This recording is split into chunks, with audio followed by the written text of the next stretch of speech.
What are we gonna do tonight, O.C.G?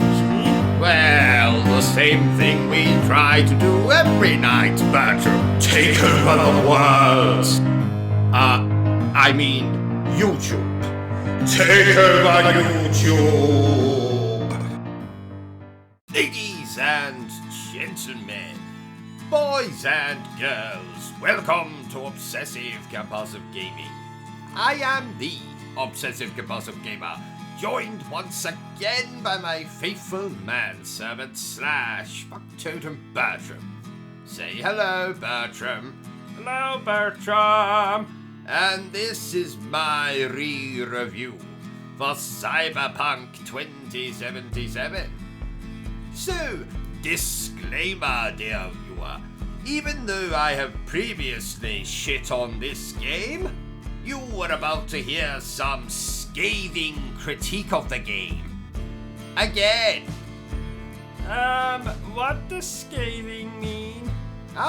Good question, Bertram, you beautiful bastard.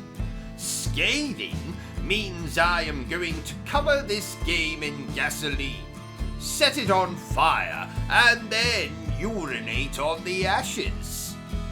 Oh, I see. Yes, so Cyberpunk 2077 released for the, actually, you know what this game is. If you don't, then you must have just awoken from a coma. So to you I say, welcome to 2021, coma patient. Isn't it fucking terrible? So, ladies and gentlemen, just what is Cyberpunk 2077 all about? Well, we play as V. What does V stand for? Vagina. Oh, and what if you pick the male version of V? That is the male version of V's name.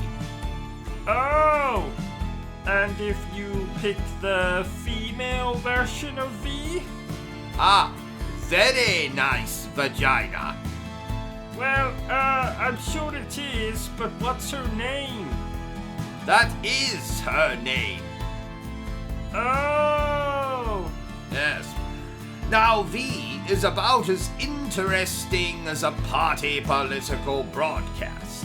So, after choosing your character's sex, their appearance, and most importantly, if their pubic hair is shaved or unshaved, you will be thrust into one of 3 opening areas, dictated by you, of course, dear viewer.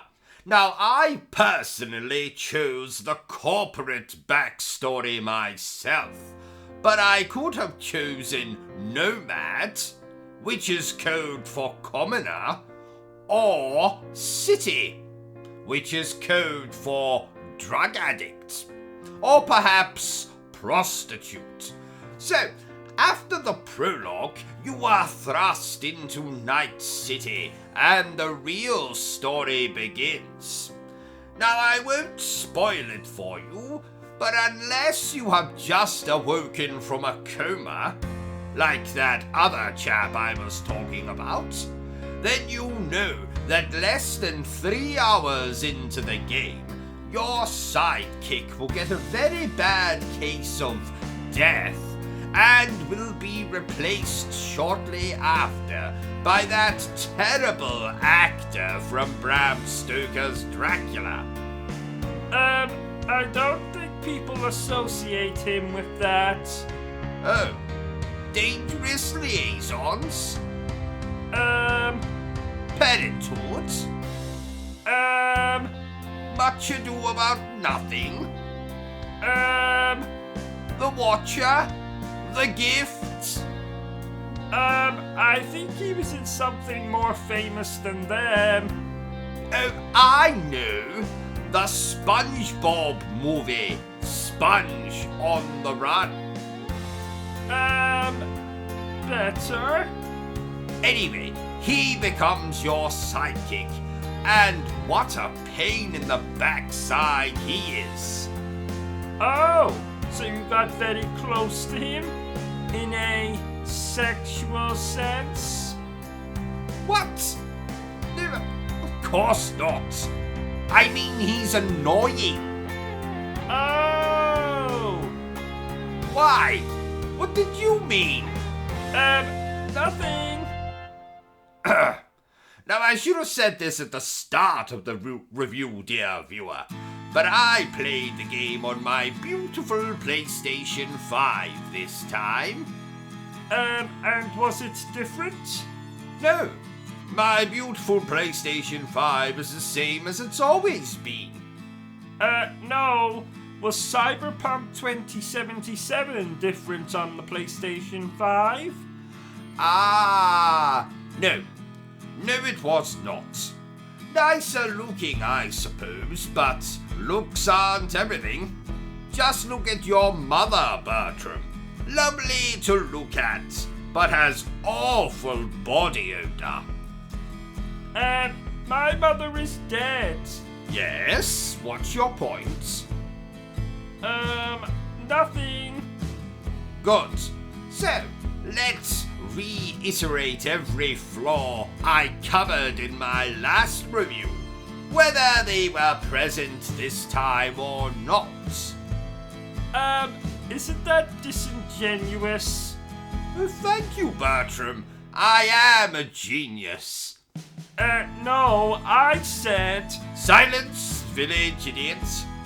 Now this game is so riddled with bugs, I think even an exterminator would be put off. And those chaps have sex with insects. Is that true? Oh, absolutely. I think. So, I experienced everything in this game, from popping to crashes to stuttering to slow down to freezes. Honestly, I'm surprised the disc didn't just burst into flames. And don't get me started on how appalling the driving in this game is. Okay, I won't.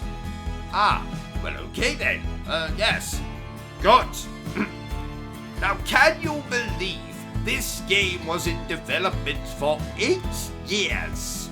I spent less time than that in Joseph Fitzel's basement. It's obvious that instead of polishing the game, ironing out the kinks and actually making the game playable, CD Projekt Red thought it was mandatory to put resources and manpower into letting us customize our characters' genitalia. Now I'm going to say that again for those of you who are hard of hearing. Instead of polishing the game, ironing out the kinks and actually making the game playable, CD Projekt Red thought it was mandatory to put resources and manpower into letting us customize our characters' genitalia. I mean, I can't design a character with a middle parting, but boy oh boy will he be a hit with the ladies when they see what he's packing in his trunks. Oh, let me see. Oh, ooh la la. Yes, quite. So, is Cyberpunk 2077 still more broken than a prostitute's chastity? Well, I'd love to say yes, but sadly, CD Projekt Red seem to have fixed a lot of the game's issues. Oh, yay! No, not yay, Bertram. Gay. It is gay. How am I supposed to make fun of the game if they keep fixing the bloody thing? But is it actually a good game? Well, yes, 'tis actually rather good, especially on PlayStation 5.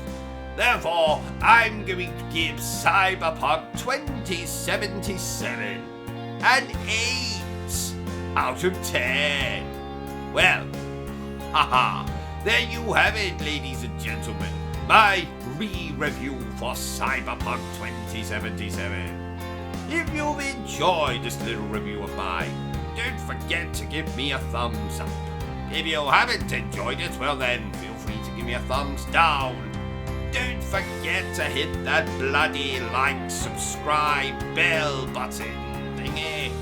Feel free to share this video with everyone you know. But remember the single most important thing I always tell you, dear viewer, and that is to always stay obsessed with gaming. Say goodbye, Bertram. Goodbye, Bertram. Are you still here? Go away! I'm sure you've got something better to do with your time.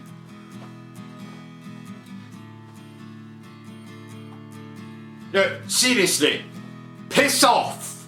Be gone! Au revoir! Auf Wiedersehen! Bye!